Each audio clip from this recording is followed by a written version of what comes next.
This is Steve Downs, the voice of Master Chief, Sierra 117, and you're listening to Podcast Unlocked, the world's #1 Xbox podcast. Now, finish this fight. Master Chief, out.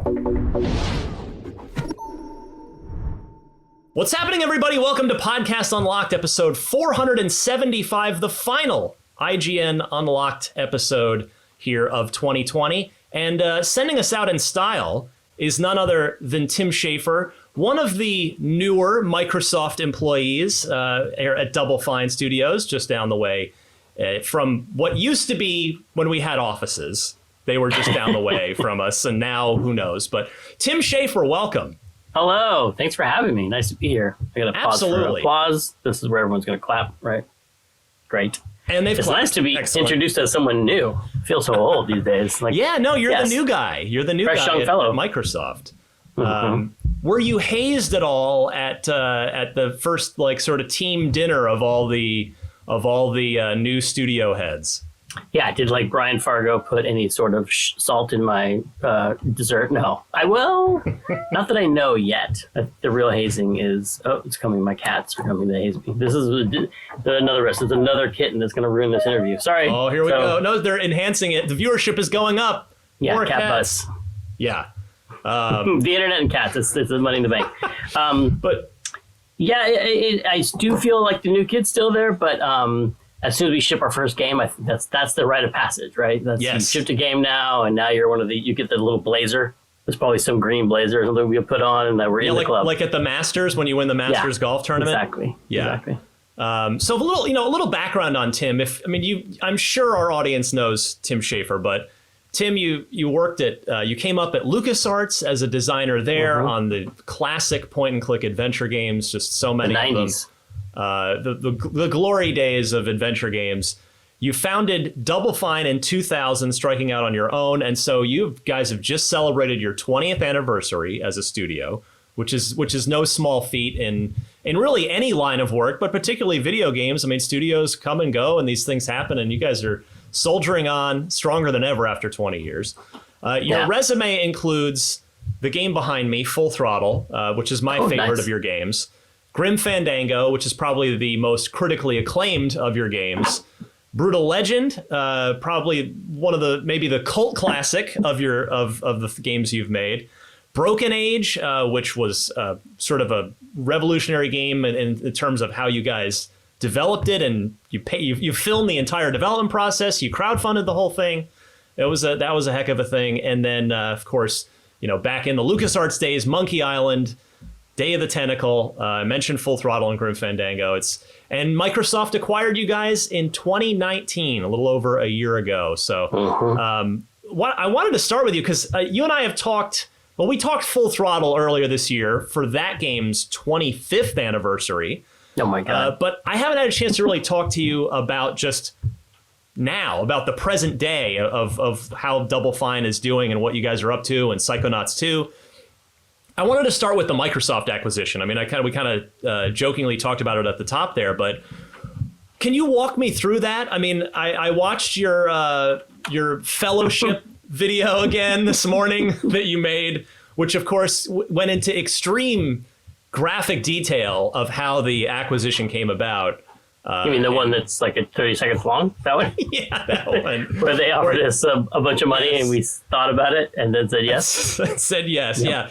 But I wanted to get the longer than 30-second version from you here. I mean, in all seriousness, you've been an independent studio for 19 years at that point. What was that process? I mean, I'm just kind of curious how it comes about. I mean, do you start talking to them? Do they come to you? I'm just sort of curious how these things happen. Yeah. Well, when two companies really love each other very much, they share a financial hug. No, we there's kind of long-term needs and short-term acute needs of the company, and long-term, we've always wrestled with the struggle to fund the company all the time, always beating the bushes looking for money, but we kind of used to that. That's what we've been doing for 20 years, and we got good at it. But then in the short term, making Psychonauts was very demanding and had a really big it had a lot of ups and downs, and we crowdfunded it in the beginning, just like Broken Age, and then we had a publisher, and the publisher had ups and downs, and so there's a lot of risk going on, and it didn't look like we were going to have to cut some stuff to finish the game and to make it a good quality game that we wanted to make. And Psychonauts is a really special world to us. Raz and the Psychonauts is like what started our company. We care so much about this. We had to make a good game. And it seemed that, we wanted to make sure we could do a good version of it, which meant some more money. And we went looking for that. And we said, hey, can we have some more money? And Microsoft said, okay, but here's what we want. And we're like, okay, but really, I think we wouldn't have come to that. It took a lot for me to sell the company. Obviously, being independent for 20 years, you have a certain desire to be independent. But it also seemed like we were ready for that change and ready to do things at a different level that we could do with the support of Microsoft. And also, things are changing in terms of subscriptions and the way the market has changed, the way people get their games and play them. And it seemed like to go through this tumultuous time, which turned out to be much more tumultuous than we even anticipated way back in 2019. It would be a great place it'd be great to have a good, big, solid partner like Microsoft on our side. So it turned out to be great because I can't imagine what it'd be like to go through this year, as in the old situation. So I'm really happy to be here, and it really means that they've been really supportive about saying, yes, Psychonauts has got to be a great game. So do what you need to do to make it good. So is that how it started then? You were sort of on because I know you're being diplomatic and don't want to get into it, but the publisher that you had been in agreement with to publish Psychonauts appeared in some very strange headlines that you don't normally see video game publishers show up in. So I can't imagine what that was like for you. I don't know if you're finding out about that stuff ahead of time or when everybody else does, but it's got to be scary when suddenly your publisher is their not only future but present is very uncertain. Mm-hmm. It's not the first time for us. We've had, making games in an independent way means just be really creative about where you get your financing and making partnerships, ideally with certain people, but out of necessity, you pick other, and they, that company was really great to us. Like they didn't do anything unethical with us and they were always very supportive. And so I have no complaints about that. But you definitely find yourself having to stay nimble constantly, which means, publisher's gone. Like, let's figure out something else, and we, not panic about that kind of thing and still focus on the game. Like we gotta focus on the game and then also build the track in front of the train that's going very fast. So is that then how the Microsoft deal came about?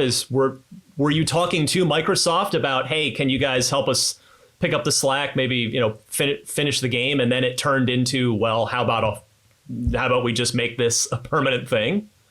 Well, yes, and also not just we need money quickly to finish Psychonauts, but as a company, if we got some investment support, we could invest in making games and have more time to do things like R&D, and because usually when you're doing stuff independent, you get just enough to make the game you're working on, and then you have you maybe go over that. You're just living from check to check. You don't have a lot of time to pause and think and let's do, because we like to do game jams like Amnesia Fortnite. And we always find the money for that, but that costs a bunch of money. It's a 2-week game jam where we just riff on new ideas and make little games in 2 weeks. And we'd like to do more of that, and that costs money, and it's hard to do when you're working off of publishing deals. So if we got investment, we could do some deep dives into our creative, parts of our minds, and actually R&D some new projects. And so we were looking for a major investment from a partner, and that's what led us there. And finishing Psychonauts is one of those needs. Is there a small amount of poetic justice, maybe even a large amount of poetic justice, in the fact that Microsoft was the original publisher of Psychonauts 1 and then dropped it, and now they weren't the original publisher of Psychonauts 2, but they picked it up and will help you finish it? Yeah, I don't want to, of course, speak for them, but obviously they realized what a horrible mistake they had made, and we, said, we'll help you just pretend that never happened. You missed finishing Psychonauts 1, so you can come in and finish Psychonauts 2. So, no, I mean, we've had a really funny relationship with Microsoft because they started Double Fine by signing that deal for Psychonauts 1. But, after that happened, it wasn't like we lost touch with them. I mean, we still made, Iron Brigade with them and Once Upon a Monster with them and Connect Party. And we worked with them on and off for years and always maintained a relationship. So it's kind of like a company that's been in the orbit of Double Fine. Well, we were probably in the orbit of them, but I mean, throughout our history. I mean, you were really honest after the acquisition, and that you said that you were thrilled that you no longer have to spend your time hustling for the next project, which you mentioned a minute ago. So how has life as a Microsoft employee affected your work life personally and creatively as the head of the studio who no longer has to spend brain power on hustling for the next investment? Mm-hmm. It's so great because I just think about Psychonauts all day long. Like, that's such a crazy luxury now for me, it seems, because I used to have to split my time up. I would be traveling, I'd be flying from place to place, strategizing on who we're going to talk to next, preparing a deck, giving a presentation, and going and just shaking every tree, to put it in Animal Crossing terms, trying to find a bag of not wasps. So yeah, just tons of time doing that, and we got good at it. But it is, when I really think about why do I have this job? Why do I get up every morning? It's to make games, not to go make business. Not to go give decks and presentations and stuff. I mean, I'm excited about our games and I like talking about them, but I like being able to just think about Psychonauts all day long now.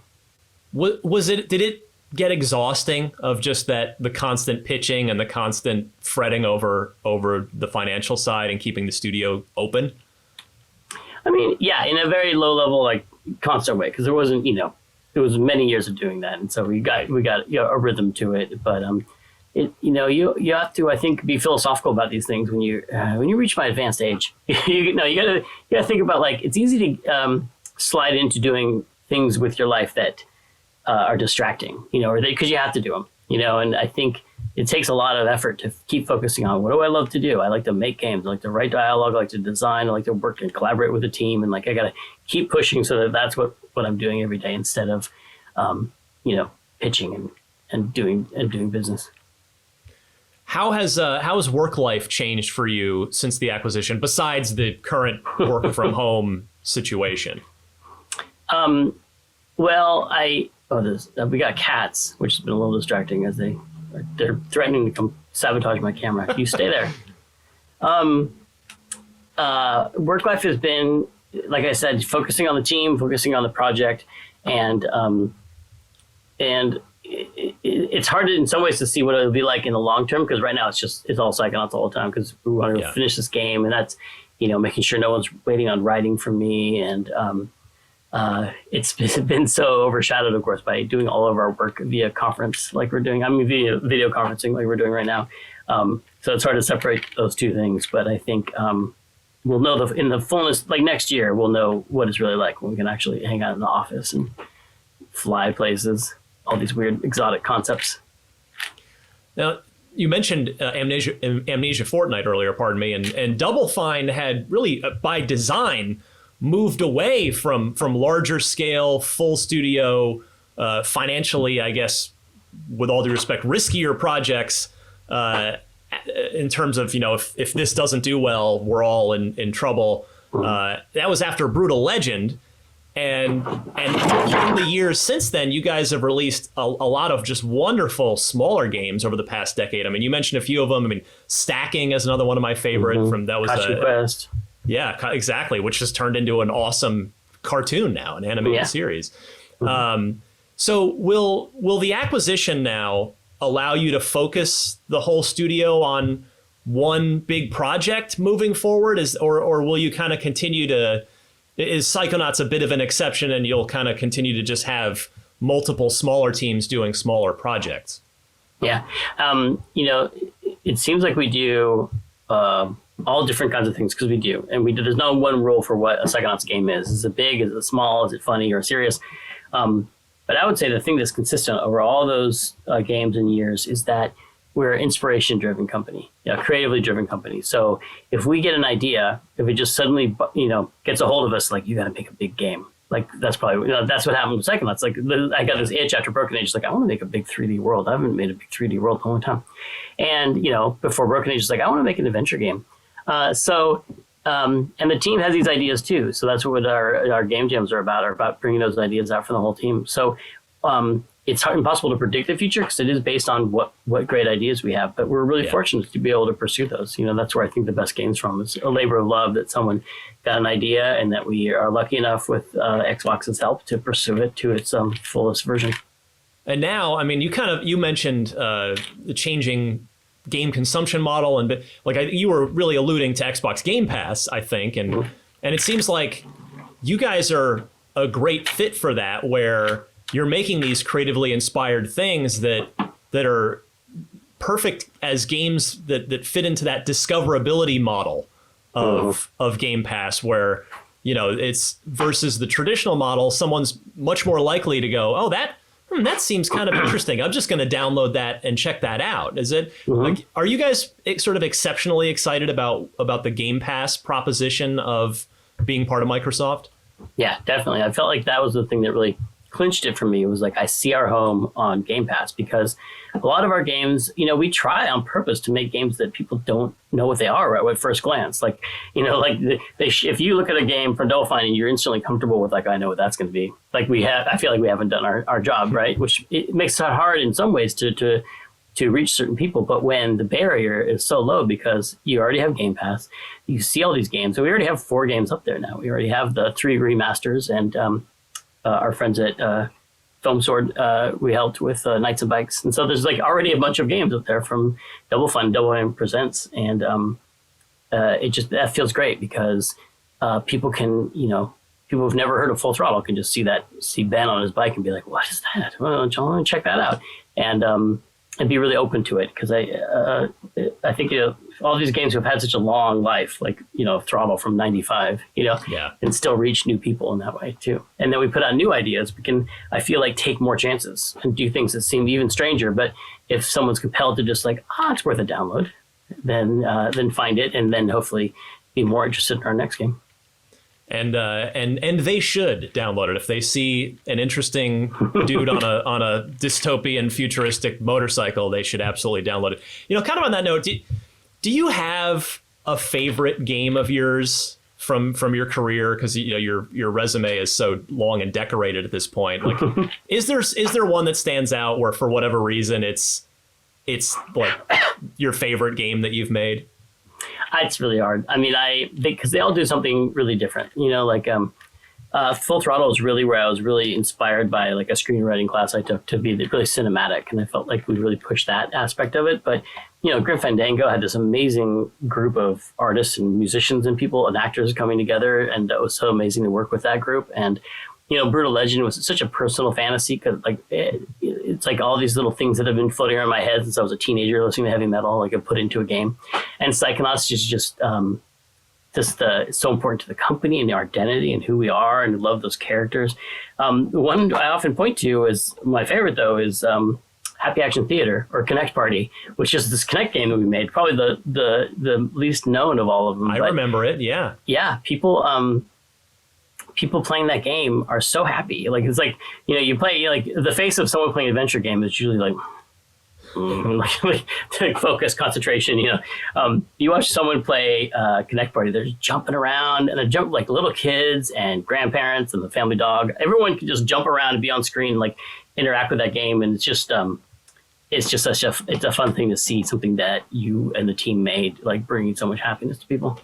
So do you keep an original Xbox One, or I guess was that still that was Xbox One? No, I still have a working 360 in my living room. So you keep every one time around. Yeah. Yeah. Every birthday party my daughter's ever had, I turn that thing on and it takes over the party. All the kids end up in that room smashing buildings and marching through lava. That's awesome. Oh man, that's great. So I got to ask, now that you're in the Microsoft family, you're creatively inspired group of developers, but what is there an IP in the Microsoft portfolio that you would want to play with? Is there something in there that you'd be like, I'd like to make a game in that world? I mean, it's interesting to think about, but I feel like that wouldn't be the best use of Double Fine, because I think our whole thing is making stuff up. Like we like that, because we've been getting a lot of Twitter response. People are like somehow got in their heads that we should do like a Banjo-Kazooie game. Yeah, I think and I'm like, that's my fault. Is that you that started that, Brian? Yeah, we gotta that's talk. me. Why should Double Fine make Banjo-Kazooie? Have you heard of this company called Rare? Because I think they're still around. They're doing this. They're busy though. They're busy with Sea of Thieves and Everwild, and you guys would be I think you guys could have a great take on that. We're busy too. We are busy too. I know. I think it's fun to think about. I think it's nice that people think about us when they think about that game, because I think it's definitely inspiring, and I think it. I really like that game, and if they think of Double Fine when they think of brightly colored platformers that are a joy to experience, then that's great they think of us. But we also like this. We're gonna make up. We'll make up something new that people like just as much. That's fair. No, it's totally fair. So on that, we'll segue to Psychonauts 2, which is why you're here. You're not here for your health. You don't come here for fun. You've got a game to promote. It is fun. It's always fun. Hopefully I make it a little fun. But yeah, Psychonauts 2, I mean, I'm curious, you alluded to this earlier in the interview. I'm curious, how has Psychonauts 2 changed over the course of development compared to other projects you've worked on? In the sense, I mean, every game, I'm not a developer, but I mean, thanks to you guys, you filming everything, I've seen how a bit of that peek behind the curtain and how development goes. But what I'm getting at is, as you mentioned earlier, it started out as a crowdfunded thing, and now you've got this like full financial backing of a first party game publisher. So I'm curious how Psychonauts 2 has changed and evolved against the backdrop of that sort of financial and business side of things. Mm-hmm. I mean, it's strikingly consistent as far as the overall design and the story of it, and because some of the story ideas have been around since Psychonauts 1. Like some of them were seeded in Psychonauts 1.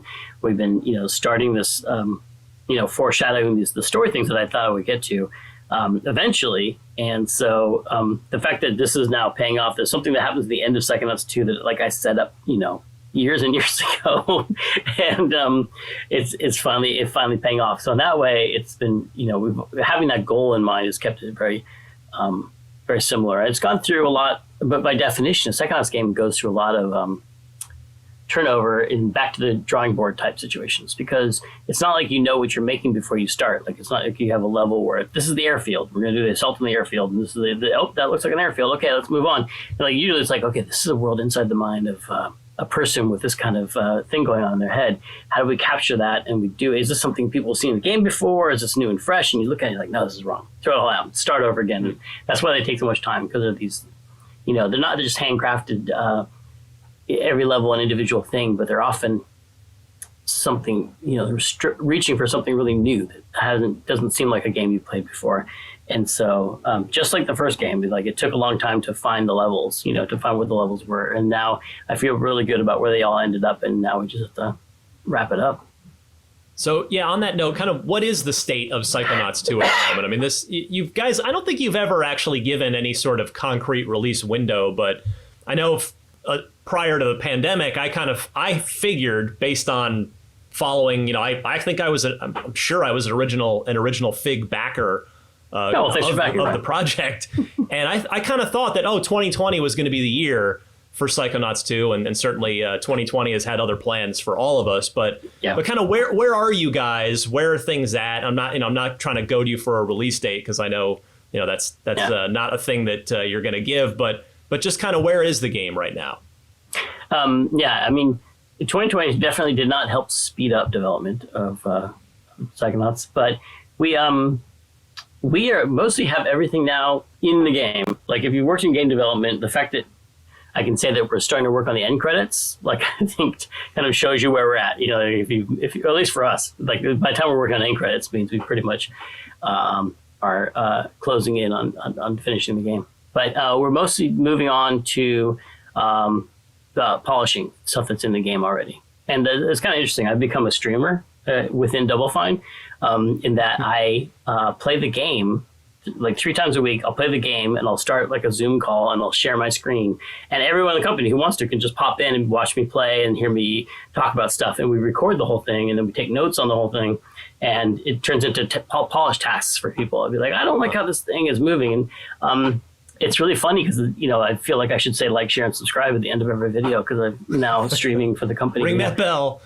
It's like the one upside of this, the way we're working these days. Because I think previously in the office, at this point in development, I'd be like in our big conference room, okay, I'm going to play the game. If anyone wants to come watch, I'll play the game. And like our lead designer would show up, or, our art director might come, lead programmer might come watch and look for bugs and stuff. But most people would be like, I'm working at my desk. And now we're doing it over, video conferencing. People can like have it on the background while they're working or just chime in. And it's kind of, it creates, in a big game, sometimes it's hard for the team to really sense what the game is because they're working on one little part of it for years, right. And they are longer. And seeing it all together, how does the story arc go from beginning to end? How do all these systems work over time? It's kind of hard to kind of comprehend the game as a whole. And so the whole team watching me play it, and then, eventually playing it themselves, of course, helps with that. And it also helps feeling together. Like we're all looking for ways to feel that togetherness we felt for free when we used to all work in the office together. So it kind of helps us stay together and look at, getting to like, oh, there's a new cutscene in, and it's really great. A new animation, a new effect goes in, and it makes us all laugh, or we all like it. It's just having those moments of enjoying our game together has been really rewarding. So has that been a bit of a silver lining where do you think the game will end up kind of more polished now than it might have if you'd all been in person, since everybody's been watching your streams? Possibly. I've never taken this step before, like recording me playing the game and giving like minute feedback to everything. So yeah, no, that's cool. How has the work from home been for you and for your team? Like, you mentioned understandably that it hasn't sped anything up, understandably slow so that it's slowed things down. But have are you doing okay? Is your team able to, like, are they kind of mentally and physically doing okay? I mean, it's got to be. I imagine you may not have to worry about the sort of financial side of Double Fine as much anymore, but I imagine you've kind of had to go into like Papa Bear mode and really be extra wary of how your team is doing. Yeah, I mean, it's really there are a bunch of individuals, so everyone's handling it differently. And some people are just like, this is how I've always been meant to work. I'm just home alone. I always wanted to be home alone all day, and now I'm doing it. And other people, people who have kids have special challenges because their kids are there, and like, how are they going to divvy up that work? And some people live alone and like they don't like that loneliness. And so we're all looking for ways to stay in touch. And so we have, some video rooms that are just open all day where people come and hang out with each other, whether or a tea time or a coffee break, or a social hour after work, and also trying to extend, benefits to people like meals and childcare or whatever, trying to help out, making sure we can help out everyone's, the practical things like their computer setup, their chair, their ergonomics, their internet. We got to take care of all this stuff now to keep people, working and comfortable and happy, and especially as you're shipping a game, which is often the most stressful time. But the team has been really resilient and miraculous. Like they all have a commitment to each other, and so they're really coming together. And it's been a long project, so I think everyone's excited about finishing it and seeing it become real, but also misses each other and wants to hang out with each other. And so everyone's really fighting to kind of stay connected. Well, yeah. On the note of coming to the finish line, crunch is always a big topic, certainly more than ever. I mean, making video games is exceptionally difficult, and I say that just respectfully. I haven't done it myself. You've done it many times. Has the Microsoft acquisition allowed you guys to have a more sort of metered, smooth schedule and not have to just finish by a deadline before the money runs out? Definitely. I mean, I think having the support of Microsoft means we can make real our promise to not have crunch. Like, we promised the team not to have crunch mode. And this is something that I really believe in because I've been a perpetrator of crunch mode. Like Grim Fandango and Psychonauts 1 had the worst crunch modes of any games I've ever been involved in. And it wasn't that I was really liked crunch mode. I just so focused, like, game has to be good. I don't want to talk about anything else. Don't, you got to work until the game's great. And I still feel that way, but and maybe it's because a lot of us in the industry have just got tired of that, or we got older, we had kids, and we, it was easier when I was, well, anyway, it was easier when I was younger, but we're still wrong. And you don't get the best work out of people anyway. It's not really great in any way. Crunch mode is glorified, but it's really garbage. So, but that, you can say you don't do crunch mode, but then you have this choice of like, well, here's the deadline, and here's the quality of the game, and you can't turn any of those things down. So it's, there's this one knob, which is the quality of life of the team. Like and there's no lock on that one. Let's just turn that one. It's very tempting to like crank that one down, or your own life. Just as a, even if you're an indie game developer and you're all by yourself, you're like, well, I'll just work all the time and just I don't need to have no life. And so that's when it's really tested now at the end. And if we had the fixed, the limited funds that we had when our publisher was, being arrested and all those things, whatever, we would have been forced to really either crunch the team or hack away at the game until it was unrecognizable or not polished at all. So we're really lucky that we can now, make the game correctly and good for everybody. Without crunching the team. Did I mention that? Yeah, without it. With studio acquisitions or big publishers acquiring studios, that's always, that's been a hot topic among gamers on the player side for many years of, what's going to happen to this beloved developer when they're acquired by this monolithic publisher. Now, and Microsoft has been guilty of that in really the not too distant past, but certainly this current era of however many, it's over a dozen studio acquisitions now, including you guys. When you do start sitting down and you're talking to Microsoft about, as this possibility becomes more real, do you talk to the Fergus Urquharts, the Brian Fargos, do you talk to the other people who've been acquired, their companies have been acquired? Like, do you kind of take a temperature and see what other people think of their post experience after being acquired by Microsoft? Oh, I called them all up. I called them, the ones I know, and the people at Ninja Theory and all those companies. Like, they're saying they're going to let us keep our old culture and just let us make the kind of games we want to make. Is it real? If it's going to be true? And they're like, no, that's what they're doing. So, and we've been with them a year now, and I feel like it is true. And they're helping us ship this game the way we want. They're not coming in and being like, well, here's what we think Psychonauts should be. They haven't done anything like that at all. So, so they've lived up to that promise, and I see why it makes sense. I think it's really smart to get a bunch of diverse studios together and let them be themselves and fill that channel with just diverse, great games. Makes sense. Well, they were so smart to buy us. That's what I'm saying. What a genius! It's the investment's already paying off for them. It's it's one game. It's Psychonauts 2. Here we go. That'll be our 5th game on there. Like, remember? That's true. Don't forget about Full Throttle. Don't forget right there. Full Throttle. Everybody should play the trilogy. Your remaster trilogy is on Game Pass right now, as you mentioned. Pass. Day of the Tentacle remastered, Full Throttle remastered, and Grim Fandango remastered. You probably, I'm sure, are given reports of the metrics on that.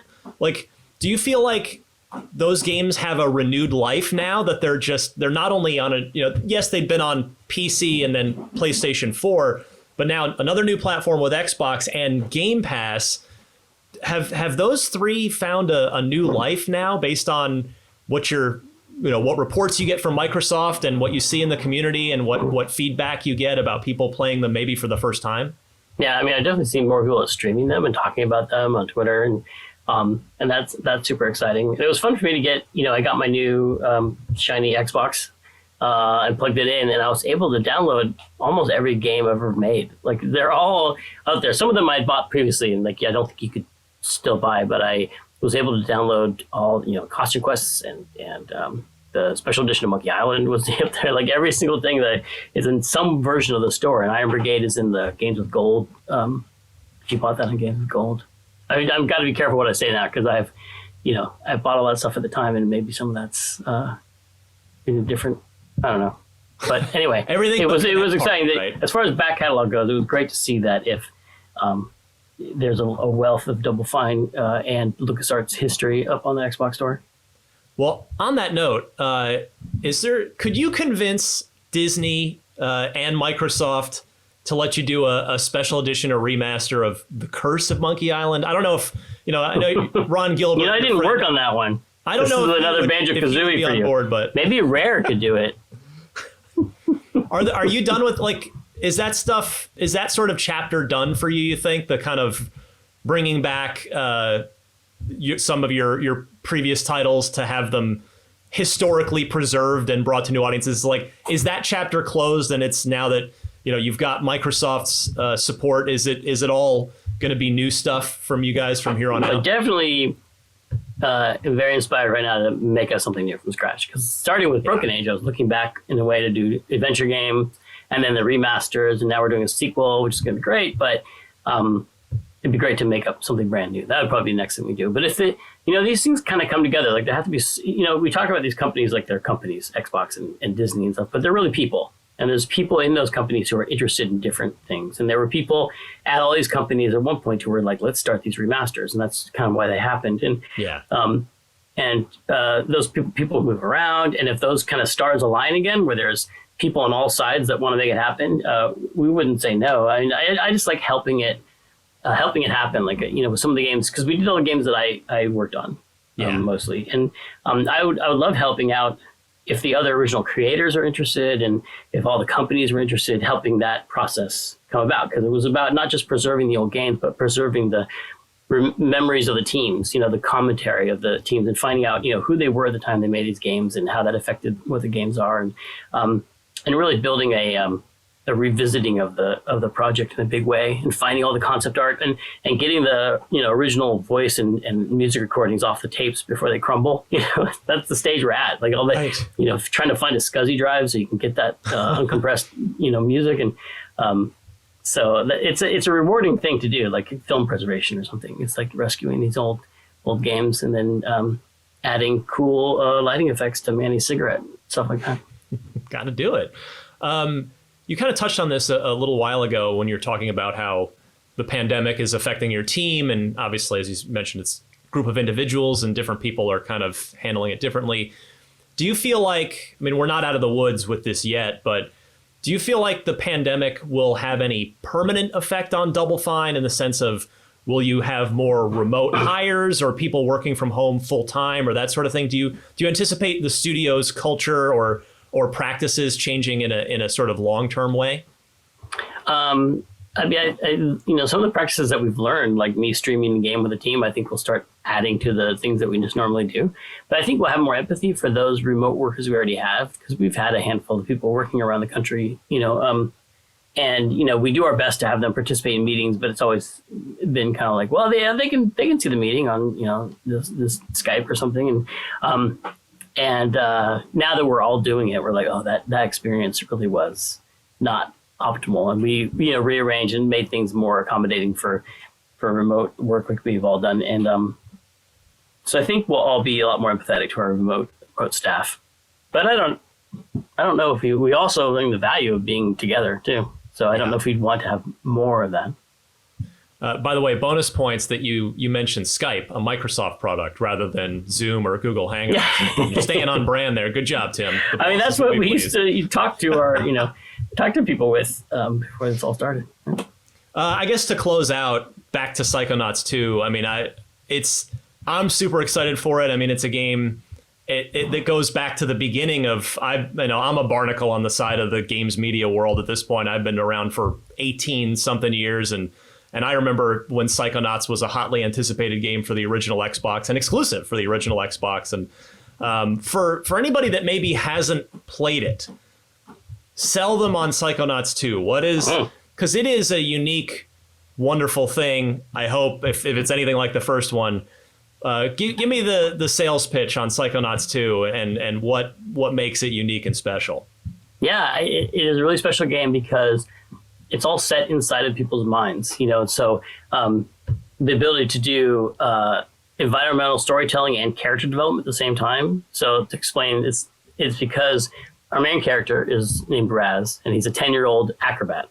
Ran away from the circus to explore his psychic powers. So he's got all these physical moves he can do and you can do in the game. All this platforming, swinging from trapezes and rocking on tight ropes and jumping around. But he also can levitate things and burn things with his mind and do all these crazy psychic powers. And he can jump inside of someone's head and see their mental world. So if someone, in the first game, there was a painter who painted nothing but black velvet, and you go into his mind and the whole world is made of black velvet. So we can explore a fantasy world which just hasn't been done before based on a person's personality. And in the new game, we can go into the heads of people like Ford Cruller, who was like one of the characters in the first game, who you didn't get to go into his head. And he's a character who shows up in all these different aspects. Like he's an admiral or a ranger or a janitor or a cook, and in the new game, he shows up and sometimes he's working in a bowling alley, sometimes he's cutting hair, and you can go into his mind and see these different aspects of his personality and see like a whole world inside a shoe where it's filled with germs from a bowling alley and things like that. So there's just so much. The point is there's a lot of potential for anything can happen in any one of these brains. And you have the physical platforming side, and then you also have psychic powers. So you have a mix of action and adventure and platforming and a story, very in-depth, kind of emotional story on top of it all. I can't wait. Psychonauts 2, Double Fine. Happy 20th anniversary to Double Fine, Thank Tim. Thank you so much for joining me. Glad you're in the Microsoft family, going to be making games for Xbox for a long time. We will stay tuned for more on Psychonauts 2 into 2021, and hopefully at some point in 2021 we'll be playing the thing. Yeah. And with that is the end of Podcast Unlocked for 2020. This was episode 475. We'll see you back for the year 2021 here in the first week of January. We're off next week, but we'll be back first week of January. Happy New Year, everybody. Boop.